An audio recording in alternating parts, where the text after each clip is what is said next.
CDCR, better known as California Department of Corrections and Rehabilitation officials, are investigating the February 27th, 2025 death of an incarcerated person at California State Prison, Los Angeles County, as a homicide.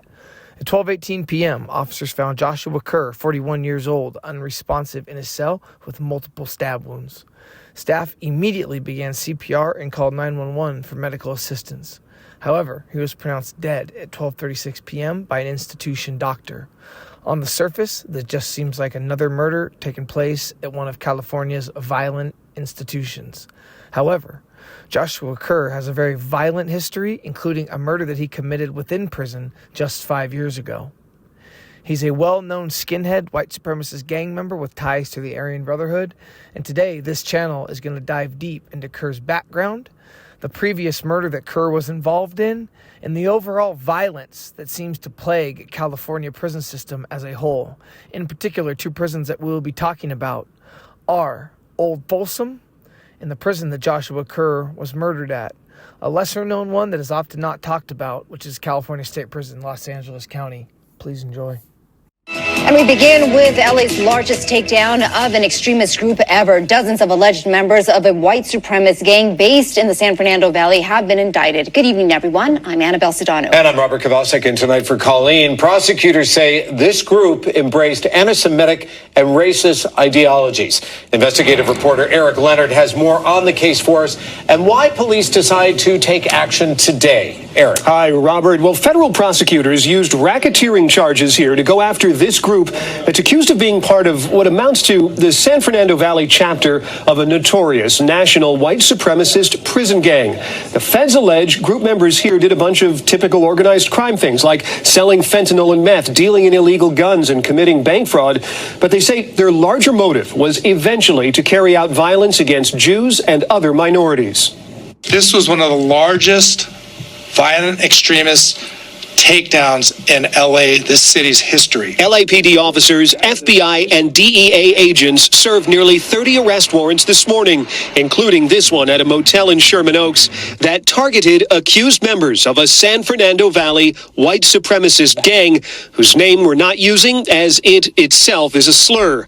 The 68 people indicted accused of membership in this group that's tied to a prison gang. Essentially a local chapter of the Aryan Brotherhood has for many years tormented these neighborhoods in the San Fernando Valley. The feds say the allegations of gang involvement and extremist ideology among those charged dates back to at least 2016. The Aryan Brotherhood has a history of domestic terrorism, to include racially motivated attacks. 29 of the accused were arrested this morning. More than a dozen others were already in prison or jail, and agents are searching for 26 others. According to the indictments, members of the group sold all kinds of illegal drugs, including meth and fentanyl, to make money. They allegedly dealt in illegal guns, and more recently were accused of fraudulently obtaining COVID-19 loans and relief payments. They say the case took on additional urgency last year with the arrest and separate indictment of a man named Ryan Bradford in Reseda, who pleaded guilty earlier this year to being a felon with a gun. In his home, a treasure trove of white supremacist paraphernalia, including replica Nazi uniforms, posters of Adolf Hitler. U.S. Attorney Martin Estrada says the material also included plans for violence against Jews, the same motivation allegedly behind the actions of the others arrested today. In fact, when we searched his home, we found a notepad in the home that had written as its New Year's resolution, quote, "Bake every single Jew." The indictment does not accuse members of this group of any specific acts of violence against Jews or other groups. We're not going to wait around for a tragedy to occur. We're going to take action right away. And in order to do that, we use every tool in our federal toolbox to address that. And that's what we've done today. Were they planning something? Next question. Those arrested today are making initial court appearances in federal court this afternoon. They're all expected to be held in jail with no bail. The federal racketeering or RICO charges that were brought in this indictment can lead to very lengthy prison terms, up to life in prison for those convicted. Live in the newsroom, I'm investigative reporter Eric Leonard. We're going to begin today at 4 with one of the biggest gang busts in the history of Los Angeles. Good afternoon. I'm Robert Kovacek. I'm Kathy Vara. Dozens of people were arrested in connection with a white supremacist gang based in the San Fernando Fernando Valley. NBC4's Brittany Hope is live in Sherman Oaks, where the federal investigation continues. Brittany? Hi, Robert and Kathy. We're just outside the 777 Motor Inn. It's right on Sepulveda between Ventura Boulevard and the 101 in the heart of businesses and neighborhoods. Now, I just talked to an employee here who said this all started at 5:30 when a SWAT team showed up and rammed their way into a room. Now, hours later, 10 hours later, 11 hours later, it's still going on. Take a look behind me. FBI agents are still here. Some of them were undercover. You can see they're not wearing uniforms. We've seen them come out with different pieces of evidence, putting things into different boxes, lots of them wearing masks and gloves. The DEA tells me this is one of dozens of busts across Southern California involving a gang, drugs, guns, fraud, and hate. The sheer scale of this operation is historic. 68 members of a white supremacist gang now facing federal charges. This was one of the largest violent extremist takedowns in LA, this city's history. The FBI, DEA, U.S. Attorney's Office, and LAPD say 42 of them were arrested in raids across Southern California. This morning, one of those busts happened at this motel in Sherman Oaks. The motel shared these videos with us of law enforcement in tactical gear going into one of the rooms and later putting this man in handcuffs. What defines them is their hate and their animus towards racial, ethnic, and religious minorities. With hate toward Jewish people, here's what officials say they found in one gang member's home. In his home, a treasure trove of white supremacist paraphernalia, including replica Nazi uniforms, posters of Adolf Hitler, and on top of that, he would post in online message boards threats to murder and commit genocide against Jewish people. The 76-count indictment alleges the members of this gang have been trafficking drugs, including fentanyl, possessing illegal guns, terrorizing Valley neighborhoods, and committing fraud and identity theft since at least 2016. They even set up a storefront, a fake drug treatment center, used to write false documents to get members of their group off probation or parole, defrauding Medicare and insurance providers.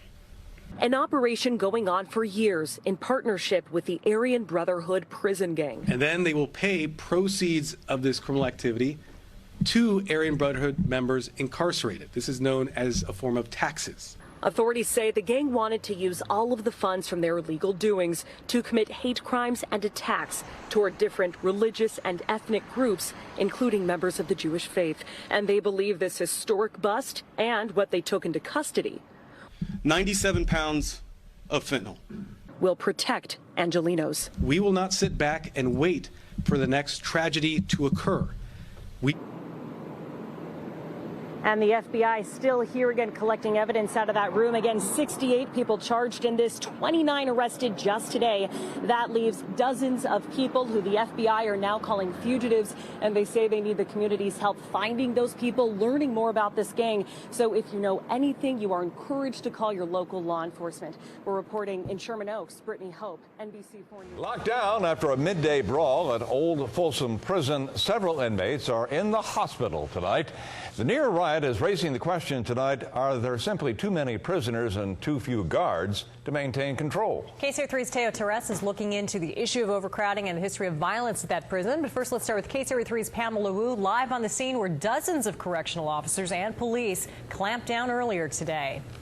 Dave and Deirdre, we do have new details tonight on this riot at Old Folsom State Prison, where several inmates were injured. Take a look at this video that was shot earlier today from Livecopter 3 HD. The melee began around 1:15 this afternoon in the rec yard. Then it spilled into two different buildings. Of the 200 or so inmates involved in the melee, 3 were put on gurneys and taken to area hospitals and ambulances. Later, 2 more inmates were also found to be injured. They are being treated here on the prison grounds. Now, officials say there were no staff injuries, no weapons were found. Correctional officers did deploy a crowd control grenade during the fight and then later guarded the inmates as they were evacuated onto the field. Now, officials say they do not know why this fight started, but they gave us more details a few minutes ago.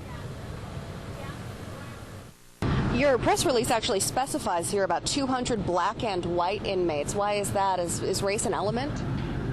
We don't know at this point. We would say they were the only ones out on the yard at the time, maybe some others, but that's the majority of the people that were on the yard as far as we know. Does that reflect the rest of the prison population? It does not. It does not? No. The people we had on the yard were primarily there because we had another group locked down from an earlier situation. Now, Hawkins did not specify why that other group was isolated, except to say that it is not uncommon for that to happen. Right now, things at the prison are very, very quiet. The prison is on lockdown tonight. It will remain locked down until the investigation progresses to the point that it is deemed safe to lift that restriction. For now, I'm Pamela Wu reporting live at the prison, one of California's oldest prisons, which has a very long history. For more on that, let's go to KCRA3's Teo Terez. Teo? Yeah, thanks so much, Pam. I've been busy here in the digital center looking up information on Old Folsom Prison. Of course, overcrowding is a huge problem that plagues prisons nationwide, and Folsom Prison is no different. Take a look at some of the numbers we found. According to the Department of Corrections, the prison was designed to hold 2,065 inmates, but now tonight it holds 4,023 inmates.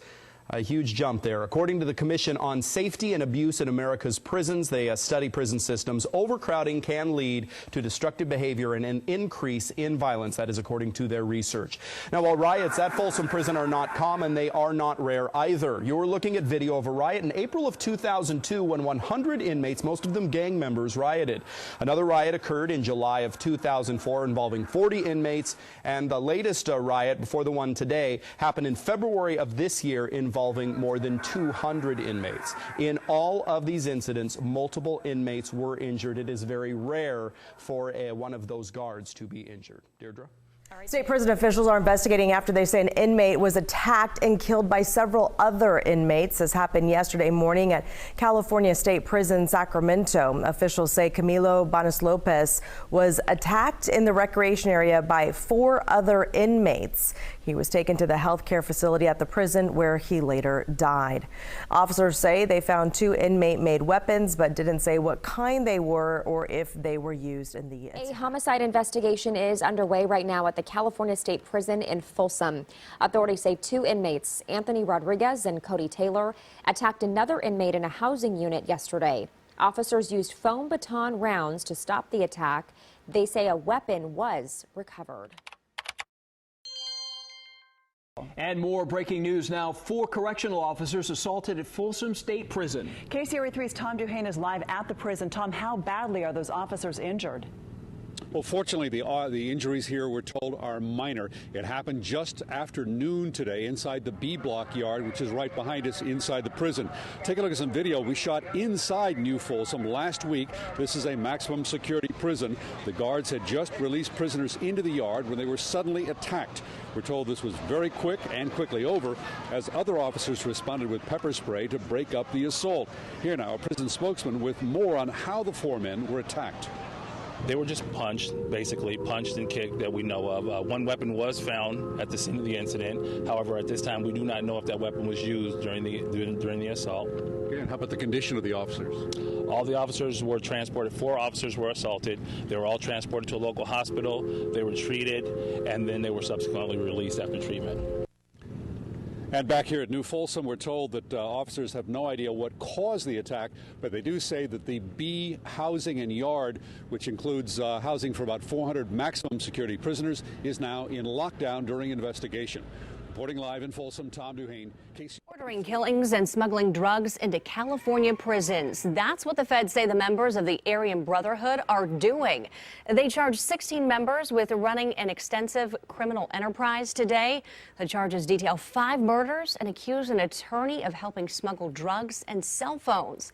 7 people outside prison were charged with assisting the white supremacist gang. What's going on, you guys? Welcome back. Another episode of Greenlit Gang TV. Much love, much appreciation. Thank you guys so much for checking out today's episode. Thank you for checking out the channel. If you like what you see, guys, if you like what you hear, please like, please subscribe, please leave a comment. It means a lot. I put a lot into this. We're trying to get to 15,000. I'm about 100 subscribers away from that. Then it's on the road to 20K. Got to do it one day at a time, one video at a time, and one like, one comment, one sub at a time. That's the way you got to do it. So anyway, today's story went a little bit broader than I had first anticipated. because I wanted to get you guys more information. So initially, this started off on the murder of white supremacist gang member Joshua Kerr, 41 years old. He was found, at the California State Prison, Los Angeles County. And it was ruled basically investigation as a homicide, and that was February 27th, 2025, which was just 4 or 5 days ago. So for those reasons, there's not a ton of information. It was basically a murder mystery. They, didn't have a suspect or suspects. It was obvious that it was a homicide because of the wounds. It sounded like there was some stabbing, some blunt force trauma. He definitely got a severe beating in a couple different ways. So really quick, we're going to get some background on California State Prison, Los Angeles County, opened in February of 1993. And it's actually the only state prison located in LA County is this facility. And it's located in the Antelope Valley, 5 miles west of downtown Lancaster. All right. Now, the reason this story got broader is because I dove deeper into Joshua Kerr's background and the fact that he was involved in the murder of another inmate back in 2019 at Old Folsom. And then that took me down the path of Old Folsom.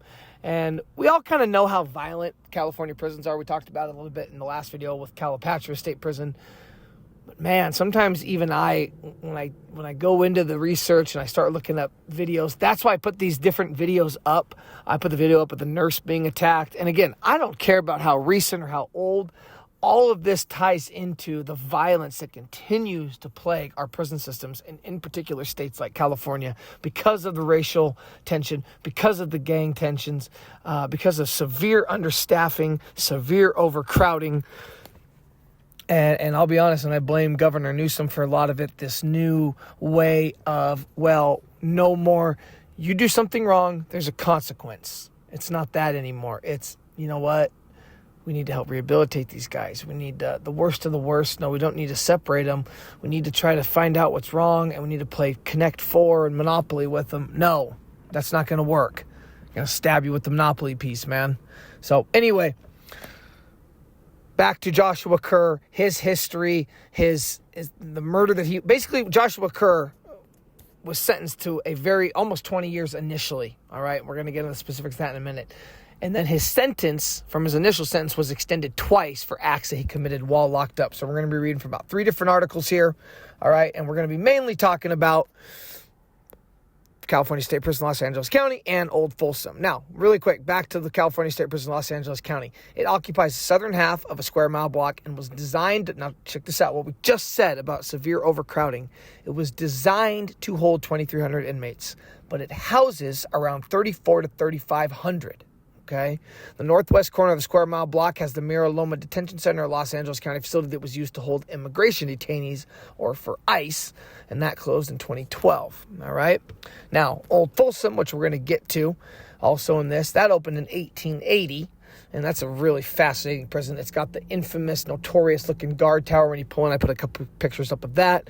Folsom is the state's second oldest prison after San Quentin and the first in the United States to have electricity. That gives you an idea how old it is. Folsom, near Sacramento, California, was also one of the first maximum security prisons. Okay, so we're going to read from Joshua Kerr's article on his death.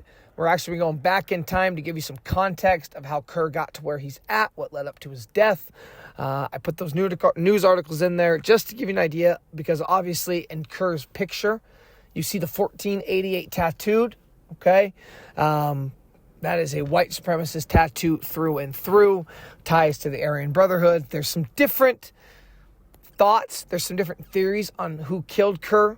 We're going to be getting to what I believe happened in a minute and why I believe that. But like I said, let's just jump right into this, okay? So, like I read in the intro, California Department of Corrections and Rehabilitation officials are investigating February 27th, 2025 death of 41-year-old Joshua Kerr, unresponsive in a cell, multiple wounds, pronounced dead 12:36 p.m. The incident is under investigation by the LAC Investigative Services Unit and the Los Angeles County District Attorney's Office. The Office of the Inspector General was notified, and the LA County coroner will determine official cause of death. Kerr, 41, was most recently received from Orange County on December 18th, 2015, and sentenced to 18 years for second-degree attempted murder, street gang act, and commission of a violent felony, and second-degree robbery. On February 21st, 2017, while incarcerated, he was sentenced to another 1 year and 4 months for assault by prisoner with any means of force likely to cause great bodily harm. And then on September 24th, 2021, while incarcerated, he was sentenced to 11 years for assault by prisoner with deadly weapon or force likely to cause GBI or great bodily injury in prison offense, second striker. His initial sentence had been increased twice for assaults on inmates. And again, LAC in Lancaster houses approximately 30,146 minimum and maximum security inmates, served as a medical hub for enhanced outpatient levels of health care, and provides academic classes and vocational program that employs around 1,700 people. Okay? So you read what he went in there for. Okay? Now, going back, I was like, man, I got to find out more about this guy. What did he do? And I don't want to say somebody got what they had coming to him, or karma, if you believe in it. I do believe in karma. I do believe that the energy you put out in the world is eventually what you're going to get back. I don't believe it's going to happen the next day, but I have experienced it as a, addict in recovery. And we, by the grace of God, will celebrate 5 years coming up on March 10th, just a few days away. I talked to my sponsor. He's getting my 5-year coin ready. For those of you that struggle with addiction, reach out, get the help. Comment on here, reach out to somebody you trust.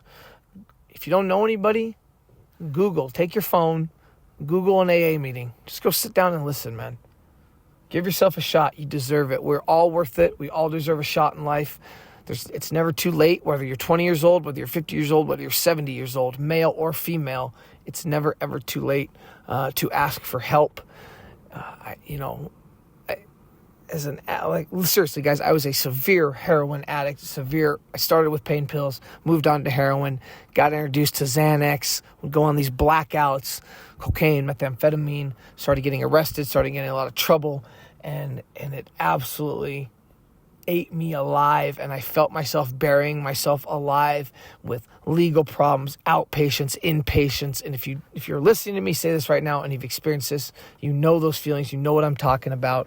And this ties into these stories I'm telling, because drugs plague the prison system. I guarantee you, all these prison gangs, you hear about it, guys that have gone out, done times, you hear them on these YouTube channels. What do they say even about their old ex-inmates or ex-friends or ex-gangs? They're all dope fiends.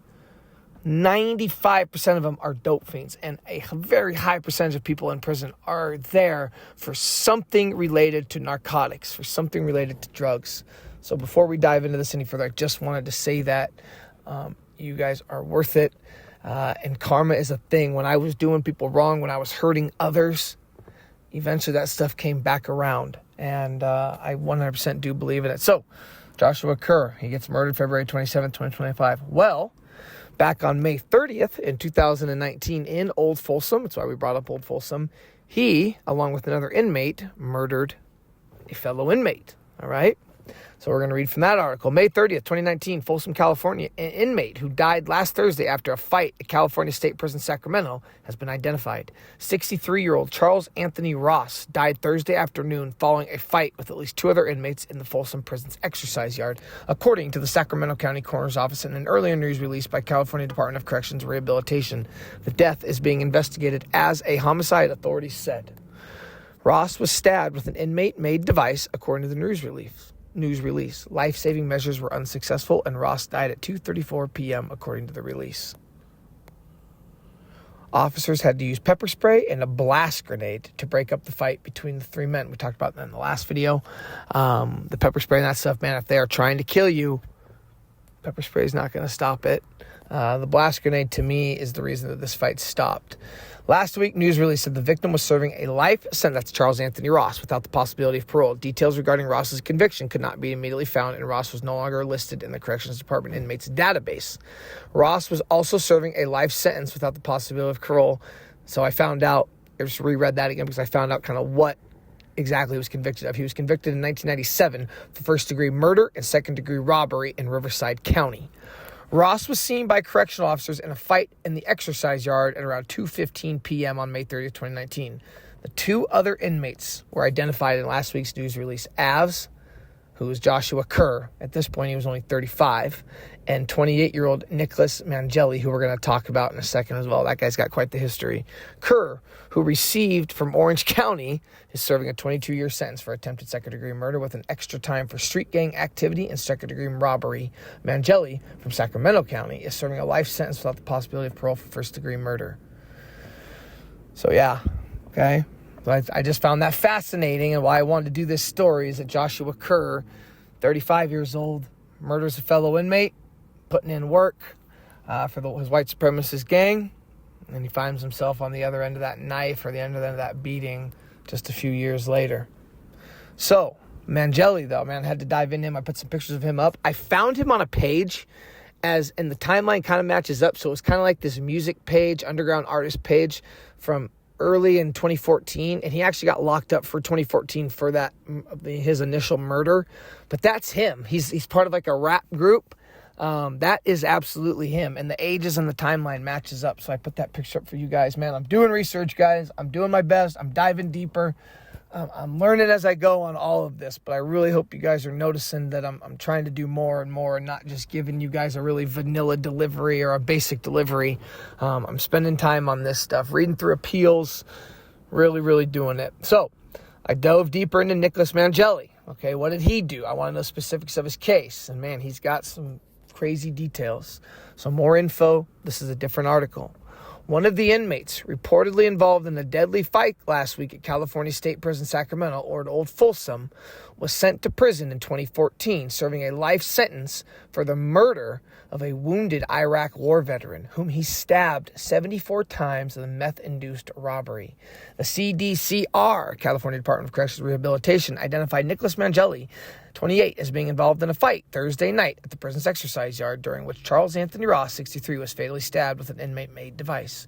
The other involved inmate, our main character, 35-year-old Joshua Kerr, was received from Orange County and is serving a 22-year sentence for attempted second-degree murder.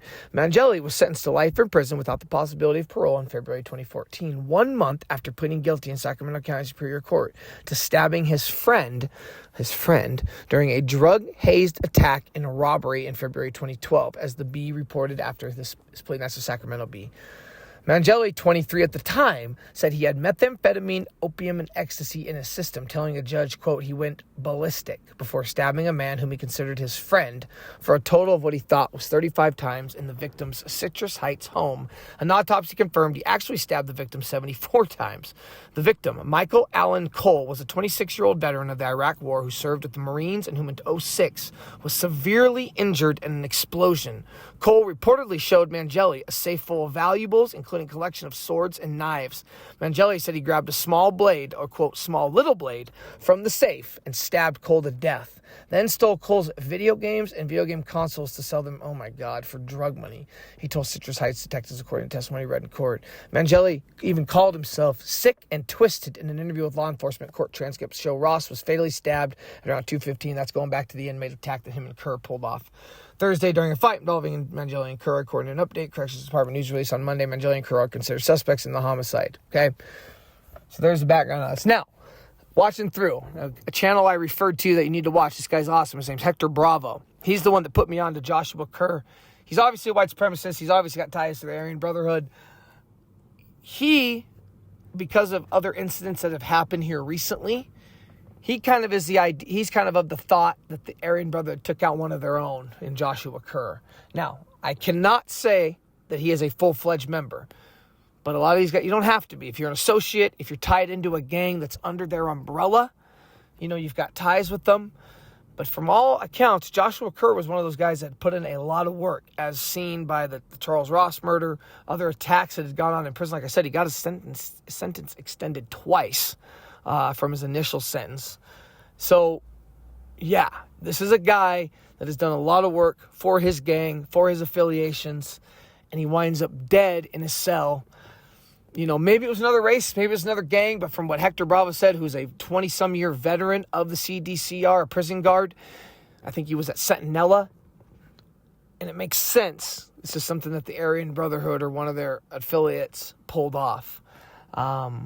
So I agree with his theory. I think this was an Aryan Brotherhood sanctioned hit. Let me know what you guys think in the comments down below. Who do you think killed Joshua Kerr?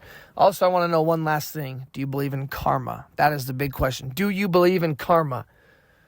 Anyway, much love, much appreciation. Thank you guys so much for checking out the channel. Until next time, you already know what it is. Peace.